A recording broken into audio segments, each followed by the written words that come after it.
Die Leistungsfrage ist zurück, scholars say in Germany, which means that the public debate about Western societies as meritocracies, achieving societies, performance societies is back. Three different terms with different connotations, but in short I would say they point to the same idea, namely the idea of a society in which people are ranked according to their performance, their achievements, their Leistungen, as we say in Germany, instead of being ranked by family background or skin color or gender or other things that they cannot really change through their own action. And this is the very important second part of this ideal, a society in which people are therefore very productive, or in which people are therefore said to be very productive. So this ideal refers to a society in which people are very productive because they are being ranked according to their productivity, their achievements, assuming that the possible reward can stimulate ambition. Now such achievements, such Leistungen, can be reached in very different fields, including sports. And at the first picture you see Dorando Preti, an Italian participant in the marathon at the Olympic Games in London 1908.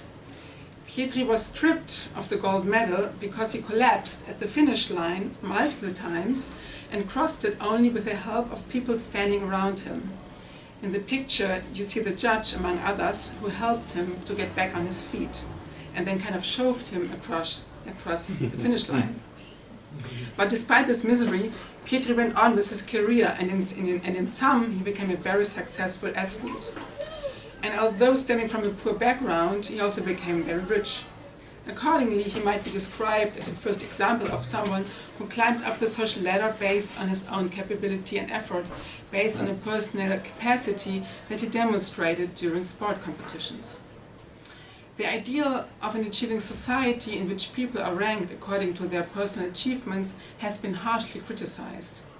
In Western Europe, the debate peaked in the late 1960s and 1970s, with left-wing intellectuals at the forefront. After that, in the shadow of so-called neoliberal times and the seemingly end of history, debate lost its vitality. But now that it is back, the old questions are back as well, such as, is it sensible to let people constantly compete with each other? Doesn't that systematically lead to an excess of exhaustion? And doesn't social status still depend on family background, skin color, gender anyway? So do a lot of people exhaust themselves for nothing, fooled by an ideology? And do societies actually need to be so productive and so achievement-oriented after all? What's all this for? Isn't it time to slow down? Now, I'm not a politician, I'm a historian, therefore today I'm not going to talk about whether it's time to slow down or not. My question is a different one. I'm wondering why people actually believe in such a blurry category as personal performance, personal achievement, or persönliche Leistung at all, and how they have learned to believe in it in the past and over time. Today I will tackle this topic with special emphasis on the German term Leistung and how it evolved during the 19th century. Because after all, language is nothing that remains at the outside of culture, at the outside of mentality. Instead, it is very much entangled with it. But in my research project, I should say, I cover many more things than this level of language. And therefore, please allow me that before I turn to the semantics of Leistung in the 19th century in the second part of my talk, I will first introduce you in the first part into my research project from a broader perspective.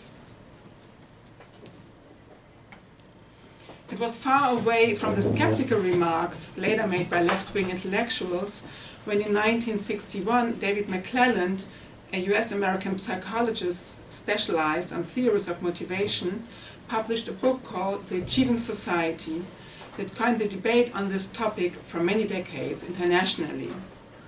McClelland was interested in economic growth and how it was affected by psychological aspects. Following up on Max Weber, who you all know, sociologist in Imperial Germany, who famously wrote about the connection between Protestantism and capitalism, McClelland compared different countries across the globe and across all epochs, asking what stimulated economic growth. And based on a huge amount of very diverse material, he argued that whenever a country had become very successful in economic terms, the achievement orientation of its people, especially the entrepreneurs and the middle classes, had raised just before that too. This argument was presented as a scientific argument only, but it had huge political strings attached. In a perspective informed by McClelland, the economic wealth of the United States in the 20th century was a result of the strong performance and the achievement orientation of the American people. And the same could be said for Germany in the late 19th century. Through the lens of McClelland, the economic growth of the German Empire could be described as the result of the good performance of the German people, and this could be explained through as a result of their achievement orientation, their ambition. Accordingly, and this is the important point, this wealth seemed to have been self-made. This wealth seemed to have been self-made. And yes, if you think about this, the history of the German Empire was certainly marked by an enormous economic growth, and who doesn't know the stories of men and women from that epoch that indeed were very ambitious and very productive. Some of them became very famous due to their achievements as entrepreneurs, as scientists, as academics, as novelists, as athletes, including people like Max Weber himself, of whom we also know that he led a very hard-working life, that he struggled for his achievements. So we know these people that were very ambitious and very capable, and they lived clearly in a time of enormous economic growth. So doesn't it therefore make sense that it was this achievement drive that made these people so productive, and that it was in large part their capacity that made their country so rich, which is in some McClelland's idea? Well, no. The idea that the economic growth of the German Empire was so remarkable due to its ambitious and capable people is simplifying to an extent that it is wrong. Nations are not autonomous individuals that compete with each other in a fair competition based on their effort and capability. If there's one lesson of global history to take into account, it is that due to the entanglements of the world, the productivity of nation-states like Germany in the late 19th century or the United States in the 19th and 20th century was not only produced within these countries, but also outside of them. It was also a result of exploitation of others, or to put it more mildly, it was also the result of help from others, other people that a scholar like McClelland didn't take into account because he didn't see them. People, some of them enslaved or almost enslaved, in any case working under extremely poor conditions for people in the so-called modern West. If you take these people into account, you can complete McClelland's argument. Successful countries owe their success to the effort and capacity of their people and to the effort and capacity of others. And the same, and this might sound a little bit obscure only at first glance, is true if you switch back from the level of nations to the level of real individuals, like Max Weber or Dorando Pietri. At first glance, one might think that at least when individuals compete, let's say during the Olympic Games or as academics, the Nobel Prize was born around the turn of the century, along with the Olympic Games. Those individuals succeed who are especially capable and who are struggling especially hard. Their capability and their effort objectifies in their performance, their personal achievement. In German we say their Leistung. And it seems, as Georg Simmel, a sociologist and philosopher and contemporary of Max Weber said, it seems to be this personal performance, this personal achievement, this persönliche Leistung that lets someone win, because it is being acknowledged by others in the competition. Georg Simmel therefore described competitions as an instrument not only for comparing and evaluating, but even to objectify the Leistung performance by different people, different individuals. But if you scrutinize such competitions in more detail, you will quickly realize that just like nations, people don't win being on their own only. In fact, what is crystallized in the competition as a seemingly personal achievement is not as personal as it might seem. Max Weber, for example, got a lot of support and assistance by his wife, Marie Weber. A typical consolation in academic life, not only back then. That does not mean that he didn't do anything on his own, and it doesn't diminish his achievements at all, I'd say. It simply shows that people, including capable ones, rely on others. Help might have been given to them long ago in the past by supporting parents or a good teacher, or it might have been given to them shortly before, even during the competition. i.e., if you think of Durand and Pietri again, in form of good sports shoes, someone must have made them, advised by a trainer, a dietitian, or a medical doctor. That a judge helps an athlete to reach the finish is an extreme form of help, and it is forbidden not only in the Olympic Games. However, it is very much a question of interpretation, how much help exactly is allowed, and at what point it is too much help. So much that people don't speak of a personal performance anymore, but of a group work or of deception, of fraud. And by the way, the judge announced Durand and Pietri as winner first. It was only after the American team, whose athlete came in second, had complained that the Italian was stripped of the gold medal. And many people in the audience actually thought that the judge had a point. We know about Durand and Pietri so well because the novelist Sir Arthur Conan Doyle was sitting in the stadium too, and he wrote an article about this for the Daily Mail, in which he said that the performance by Durand and Pietri was in fact incredible, because the effort was so incredible. And that if the match, the marathon, had been a little bit shorter only, he would have been the one who won. So Arthur Conan Doyle made the point that in fact, even though someone helped him here, it was a great performance that the audience could witness.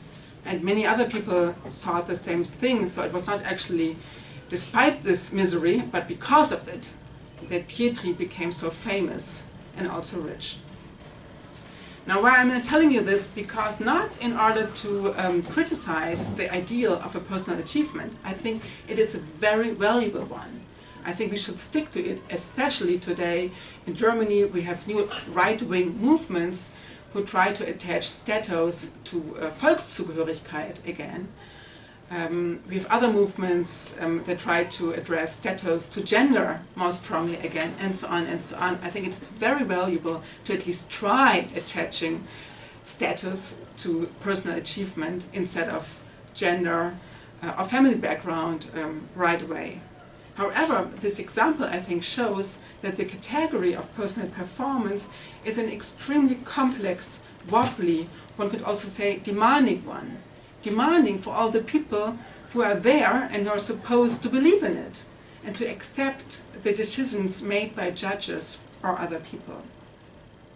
So the fact that this category is so wobbly makes it even more interesting, I think, and fascinating to ask, why do people believe in the concept of a personal performance, a personal achievement, a persönliche Leistung at all, as something that can be the ground for a just way of finding a hierarchy between different people? How can people trust in this concept, even though it is so complicated, let's say, or you might even say even though it is deeply unfair? But perhaps that sounds too negative, because my aim really is in a certain way to save that concept. But I'd like to also point to the differences and to the difficulties that come along with it.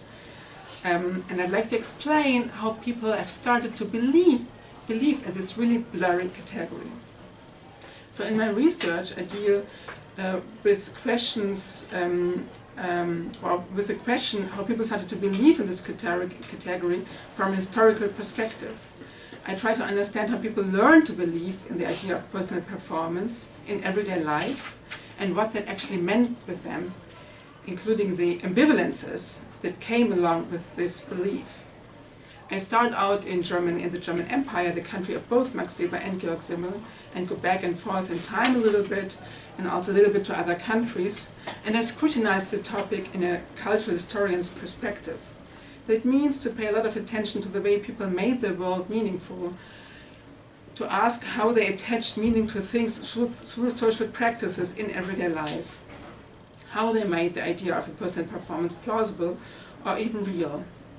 For example, through something like a competition like the modern Olympic Games that took place for the first time in 1894 in Athens, and that got, after some time at least, a lot of media coverage in Germany, where normal people could follow the news and could kind of learn the rules that were attached at this competition. And while the antique version of the games celebrated the gods, the modern version of the Olympic Games very much celebrated the individual and its Leistung. A Leistung that was often presented as an exact number and that could be compared across people and across time, that is, with the Leistung that other people, other athletes reach in other competitions. Another very different example for a social practice that, to my mind, kind of helped people to get into this idea of a very personal performance, a persönliche Leistung, you can see here a school certificate. The school certificate by Karl Marx. Karl Marx left with this certificate the gymnasium successfully in 1835.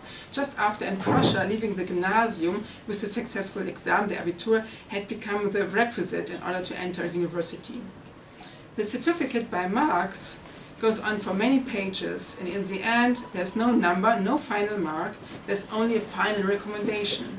Marx was advised by his teachers to go to university. Roughly 20 years later, these kind of certificates looked much different, because Prussia introduced standardized school marks, first 1, 2, 3, 4, later 1, 2, 3, 4, 5, 6.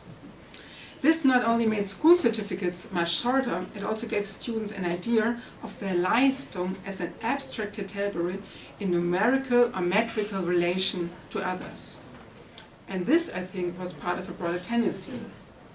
During the 19th century, especially during the second half and towards the end of it, more and more people from different social groups in Germany were confronted in everyday life with social techniques in sports and leisure, in the educational system, at work, that were supposed to measure their personal performance objectively along standardized procedures and in comparison to others. These techniques were supposed to neutrally measure Leistung, but they actually constructed it. They brought the imagination of a personal Leistung alive, understood as an abstract, sometimes even numerical category that belonged to a certain person and that represented the value of a person, and that allowed to rank people in a fair way. Now, in my book, I try to analyze this phenomenon by looking very closely at certain techniques of measuring Leistung in a micro perspective, as well as by looking at public discourses surrounding these new techniques. Parts of the conservative elite, for example, feared that these techniques would unleash an unhealthy amount of ambition, and therefore a risky amount of social dynamics. So basically they said something similar to what McLennan said later, but they criticized this tendency. They criticized the ambition. Others saw a link between the growing importance of delivering sufficient Leistung in school and at work and a growing number of suicides, especially among young male people. Apart from those public discourses, I also analyzed first-person narratives in which people reflected their experiences with exams or competitions, or in which they reflected whether their Leistung was actually sufficient in general. Some were worried because they felt being constantly examined, others because they felt excluded from a world that more and more fostered around competition and Leistung. Like Lily Brown, a social democrat and women's activist.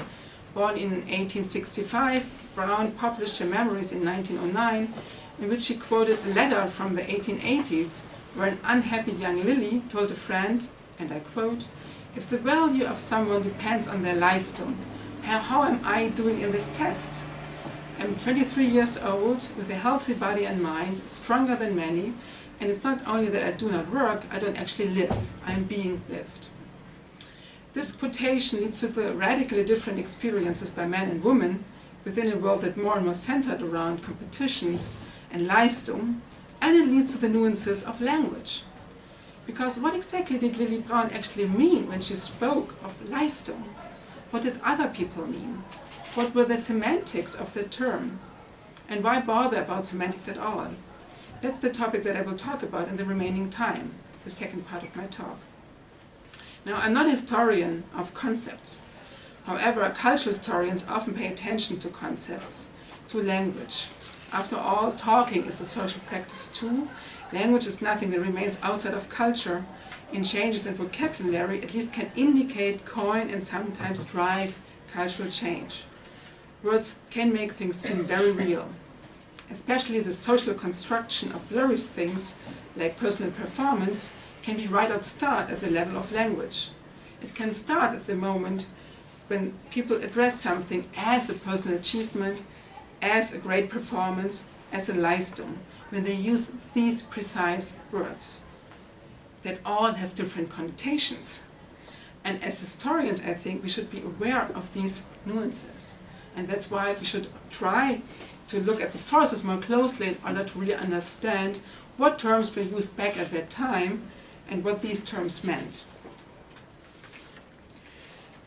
When I started my research project a long time ago, I planned to pay attention to the term Leistung right away from the start. However, I did not anticipate that in order to do so, it was actually necessary to do proper research in this field myself.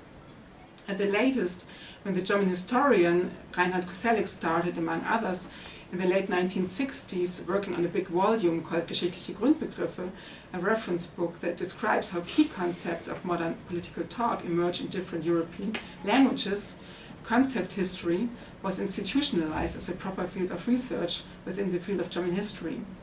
At the same time, the term Leistung certainly is a key concept of political talk today, and it has been a key concept for a long time. Therefore, I assume that a substantial amount of research had been done on this term already. But surprisingly, just the opposite was the case. The concept of Leistung was not being addressed in Koselleck's reference book, nor was there any monograph, nor at least an article written by a historian that dealt with this topic, the semantics of Leistung, and how it evolved over time. Therefore, I started to do research on my own, looking at dictionaries and encyclopedias, first from the long 19th century, using then digital databases, as well as selected monographs that used the term Leistung in the title in order to figure out more in detail how this term was used in different times and in different realms. This was much more time-consuming than I had expected and hoped, and however, I have to say, these results are still very preliminary. So even though my own research is more or less completed, an actual concept history of Leistung still needs to be written. However, let's get started. So far, I've used the terms achievement and performance, as well as work performance, as translations for Leistung, just as other historians have done so before me. Most recently, this goes for Michael Hau in his monograph on performance anxiety, sport and work in Germany from the Empire to Nazism. This book covers scientific and political discourse on work and sports since the late 19th century. And in this time and in these fields, the translation of Leistung as work performance, this goes especially for the realm of discourses on work, as well as achievement, this goes for the field of sports, makes a lot of sense. However, a term in a foreign language will always have a slightly different ring to it. A German dictionary from 1913 defined Leistung as tüchtige Tat, anerkennenswertes Tun, which means something like capability and feat, as well as commendable behavior. A strongly moral category to something, pointing to something and someone sticking out. The Brockhaus from that period, a very popular reference book for the educated elite, referred to the world of physics right away. It defined Leistung as, I quote, force or work per time. After that, it used the physical formula, or this physical formula, in order to describe machines and motors, as well as human motors, that is, people.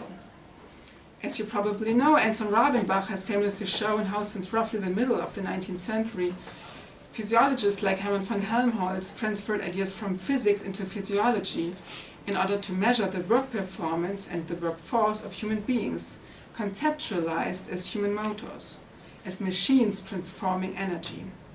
And based on this idea, the Brockhaus compared the average workforce of a man with that of other machines, and it did so in exact numbers using the formula work per time. Now feed as well as commendable behavior is something sticking out, while workforce in the explained way is something that every motor has, including the human ones. However, in both cases, the term was used in order to describe the activity of one single human being only, sometimes treated as a motor, and in order to compare this activity to other individuals. Leistung, therefore, was used as a category that brought nature and culture together and that at the same time allowed to compare individuals in regard to their strengths. Therefore, one might conclude the term conceptualized people as autonomous powerhouses or power sources, and it described the work or the potential work done by them. Now, as digital databases show, since roughly the 1880s, the term Leistung was used in written German more and more often. Before that, it wasn't used that often at all. But since roughly the 1880s, the term was used more and more often in written German, although it was not until the 1940s that its usage in pure quantity peaked. It would be the task for a proper concept history to elaborate on the different ways of usage. But one reason why the term was suddenly used so often certainly was the increasing interest by scientists in work performance. Physiologists, but also people from other disciplines, including new disciplines like business administration, work science, and a sociological perspective, and psychology, were eager to measure, compare, and enhance the work performance of individuals, as most prominently the already mentioned Anton Rabenbach has shown.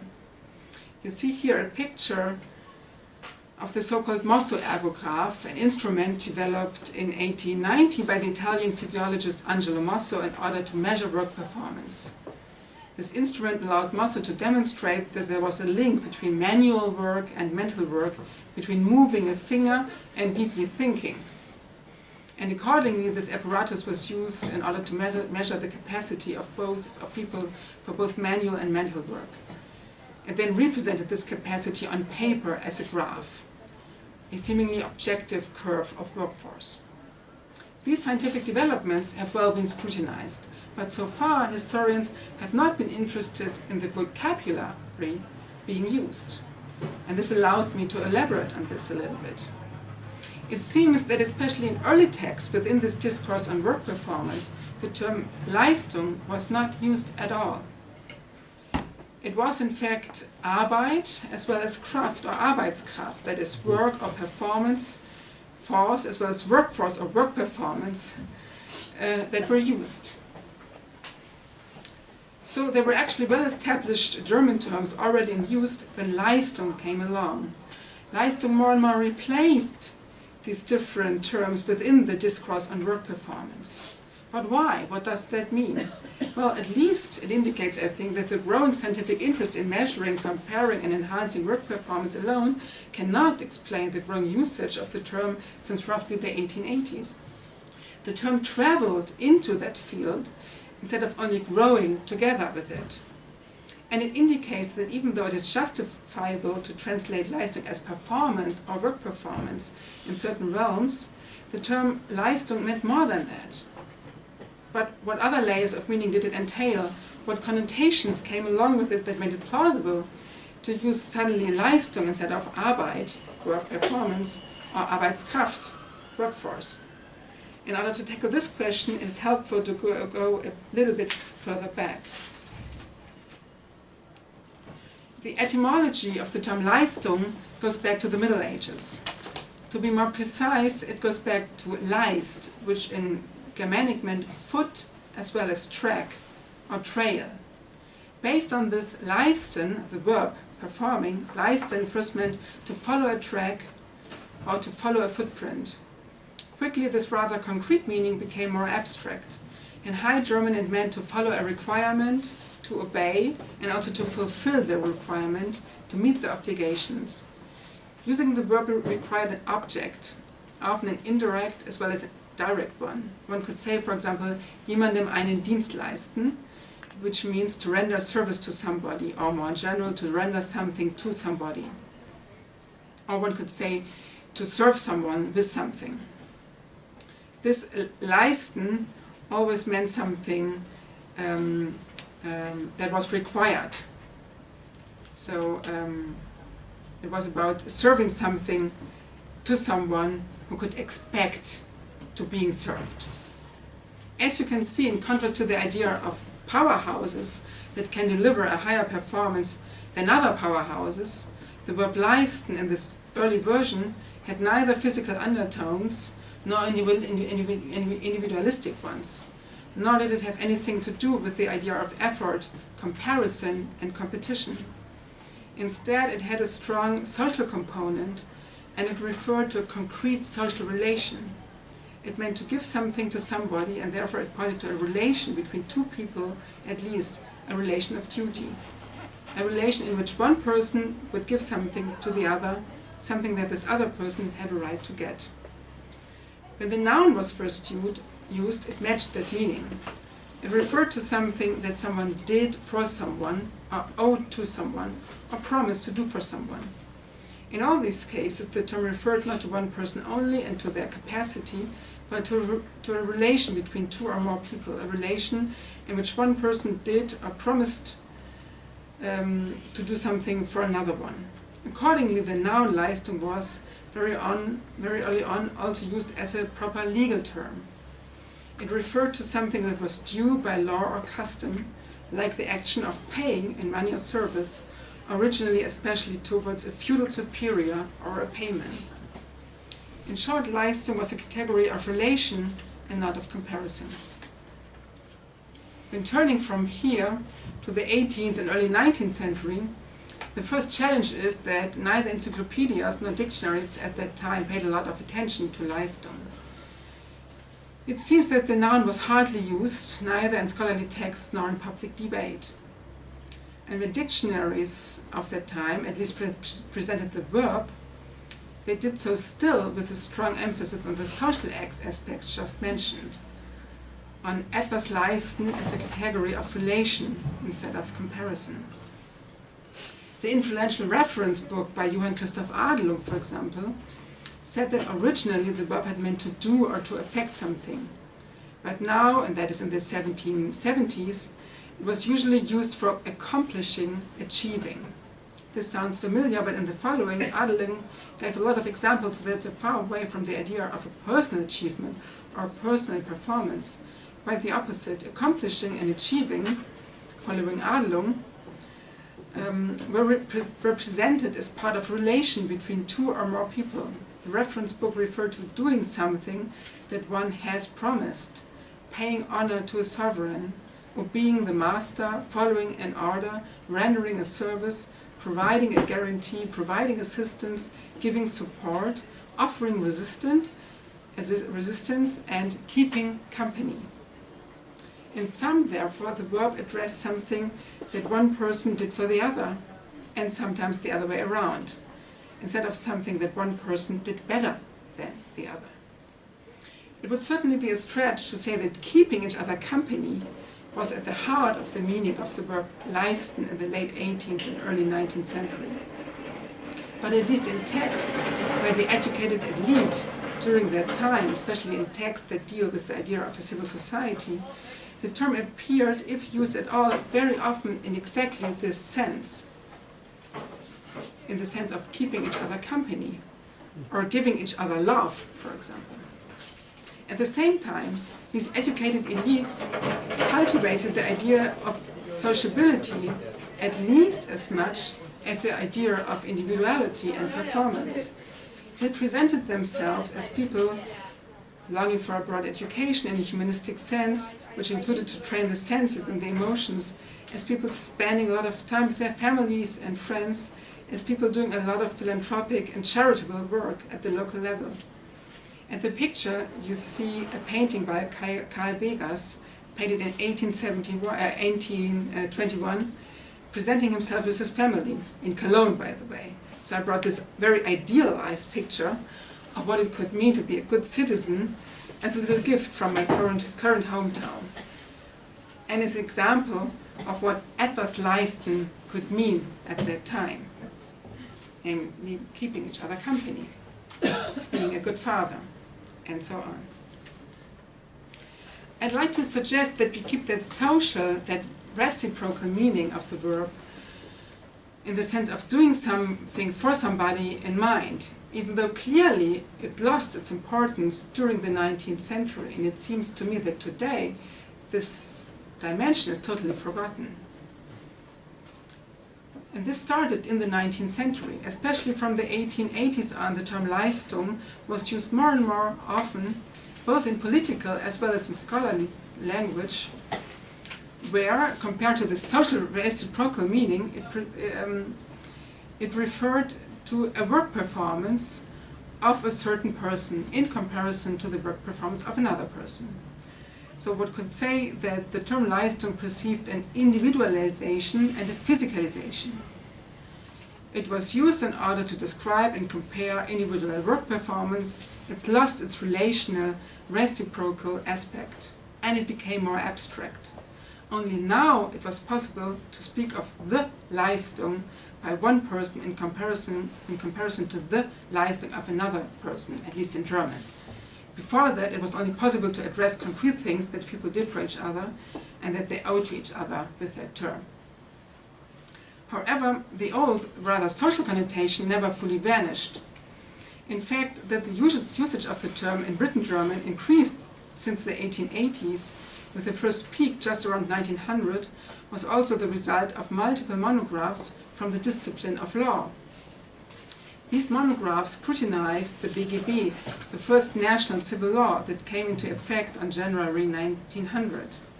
Leistung was a key concept, a key term of the civil law, where it referred to the content of a contract, something that one person promises to give to the other one, expecting to get something back. And in this sense, the term was already used around 1800 too. This sense now became very important in the BGB. They described contracts in the realm of work. That meant that someone rendered a service to someone else, or it described how people rendered a service in terms of a product that they had to deliver, or a flat that they had to provide. As you can see, therefore, Leistung in this legal realm had a very broad meaning. It could refer to very different things, including actually to work. And that's a link to the idea of workforce. But it did so not with the emphasis on two people competing with each other, but in contrast with the emphasis on two contracting partners giving and promising something to each other. There were also fields where legal, social, and reciprocal aspects, as well as the idea of competing powerhouses, were linked to each other. Most prominently, the educational system, including the university. You see a picture from Imperial Germany picturing students, a postcard picturing students wondering where to go after a successful exam. Except one was left behind. Within this context, the term Leistung referred to the ability of someone, the capability, something that students were supposed to demonstrate and the teachers were supposed to evaluate. But in fact, just as in discourses on work performance, there were more precise German words in order to speak of a capability or ability, and for many centuries only these other terms were used. The term Leistung, in contrast, was not used for a very long time, and apparently not needed. It came in very late. It came in during the 19th century. Then suddenly the term Leistung emblazoned as title on the top of school certificates, like the one of Karl Marx, where it didn't appear yet. But it appeared there shortly after these school certificates had gotten a new legal significance. They were still handed out by school, but the exams were now controlled by the state, and whoever had passed an exam and therefore earned a certain certificate, like an Abiturzeugnis at the end of the gymnasium, now had a legal entitlement to enter the next level of education, like the university, or yet the legal entitlement to enter a certain profession. Therefore, these certificates, as well as the Leistung they certified, strongly decided on career paths. In other words, a certified Leistung in the educational system was not only a category of evaluation, but also a category of entitlement. It referred to something that someone had done and that therefore now he could expect to get in return. It referred to a contract between individual and state, who, to put it bluntly, exchanged certified abilities for career chances. One could go on, because at the very end of the 19th century the term Leistung also worked its way into public law, where it referred to social benefits, to something that a state was supposed to give to a citizen. But I think the main point is already quite clear. During the 19th century, the meaning of the term Leistung became more and more coined by the idea of measurable, somehow physical workforce that belonged to a certain motor or powerhouse. Especially in texts on work performance, it pointed to the activity of humans as human motors, as well as to the outcome of the work performed. The term therefore allowed people to wonder if their Leistung, like an abstract thing, was sufficient or not. And it allowed them to compare their Leistung to the Leistung of others. However, in Imperial Germany, when the term had for the first time developed a certain importance in both academic and public discourse, it meant much more than that. It meant much more than an abstract and measurable work performance. In fact, the term became a very broad umbrella term that was used in very different fields: education, work, sports, law. And already its usage suggested that there was a link between these different fields. At the same time, the term had social, moral, reciprocal overtones that stemmed from earlier usages. And of course, it is very much an open question whether these social connotations gave the category a somehow lighter touch, or if it made the perceived pressure to perform, or willingness to perform, if you think of Lady Brown again, more urgent. Since a persönliche Leistung might have been understood as something not being done for oneself in a purely individualistic sense, but probably being owed to others. I'd like to summarize. My starting point was the ideal of an achieving society, or perhaps one should rather say idea instead of ideal, since this concept of a society in which people are ranked according to their Leistung has a lot of dark sides attached. My aim, however, was not to talk about these dark sides, but to step further back and wonder why people believe in the existence of something like a personal Leistung at all, and what history has to do with it. I then shifted to Germany in the 19th century, especially the late 19th century, pointing out that in this country it was this period of time in which a lot of new social techniques emerged or spread in everyday life that triggered the idea of a personal Leistung as something real, objective and measurable. Social techniques emerged or spread that were supposed to measure Leistung in a neutral way, but by this they also brought a rather blurry category alive. They made it real. After that, I switched to the level of language in order to show that the German term Leistung changed its semantics and its usage during the 19th century. It got much closer to what we call an achievement or a performance in English, but it kept its own overtones. These overtones refer to a term once primarily used not in order to describe the force or strength of people, regarded as autonomous individuals or strong machines, but as creatures that owe to do certain things for others. And whether this made it easier for people in Imperial Germany to wonder if their Leistung was sufficient or not, I left up to you. Thank you very much for your attention.